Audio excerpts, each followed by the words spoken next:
ओडिशा रे मुंड पिछा वर्ष को अंडार उपलब्ध होची 80 जितेबले कि सर्वभारतीय स्तर में ताहा 103 एवं आमर जो इंडियन इंस्टीट्यूट ऑफ न्यूट्रिशन तांकर बा नेशनल इंस्टीट्यूट ऑफ न्यूट्रिशन तांकर परामर्श रहुची जड़े लोक 183 अंडा खाइबा दरकार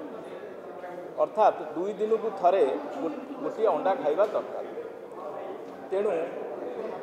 आम पाखे आगु को जीवाई बहुत सुजोग अच्छी उपलब्धि बर्तमान 80 एवं आमको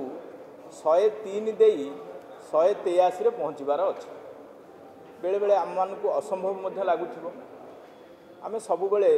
अविभक्त आंध्र उदाहरण माछ और अंडा देउथिले आज आम यथेष्ट अग्रगति करिछे। एबे किंतु तेलंगानार वर्ष को मुंड पिछा उत्पादन होती 482 ताने कौटि ना कौटि आम हाथ में यथेष्ट सुजोग अच्छे। यही सुजोग को परिपूर्ण करने आमर व्यक्तिगत स्तर में चाषी भाई मानू उत्साहित करिवार लोड़ा एवं गोष्ठीगत स्तर में से पीओ हूँ बा एपरिक एंटरप्रेन्योर एमाने ही ये जिनिस को यथेष्ट आगू को नहीं पारे। अंडार उपकारिता आम समस्ते जानीचे यह एक संतुलित खाद्य एवं आज जो विश्व अंडा दिवस आम पालन करुचे निश्चित भाव यह चाषी भाई और भौणी एवं उद्योगी मानक उत्साहित करिवो एवं अंडा खाइबा पाई गोटे भावधारा जागृत कर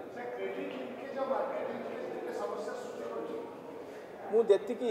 मोर अनुभूति अच्छी क्रेडिट लिंकेज रे कौटि ना कौटि टिके समस्या अच्छी कारण जितेबाला इन्वेस्टर्स बा बैंकर्स माने थांती से माने कृषि एवं आनुषंगिक वृत्ति टिके क्रेडिट देला बेलू बहुत जिनस को परीक्षा निरीक्षा करती तार मध्य अनेक कारण रही कारण कृषि जी प्राकृतिक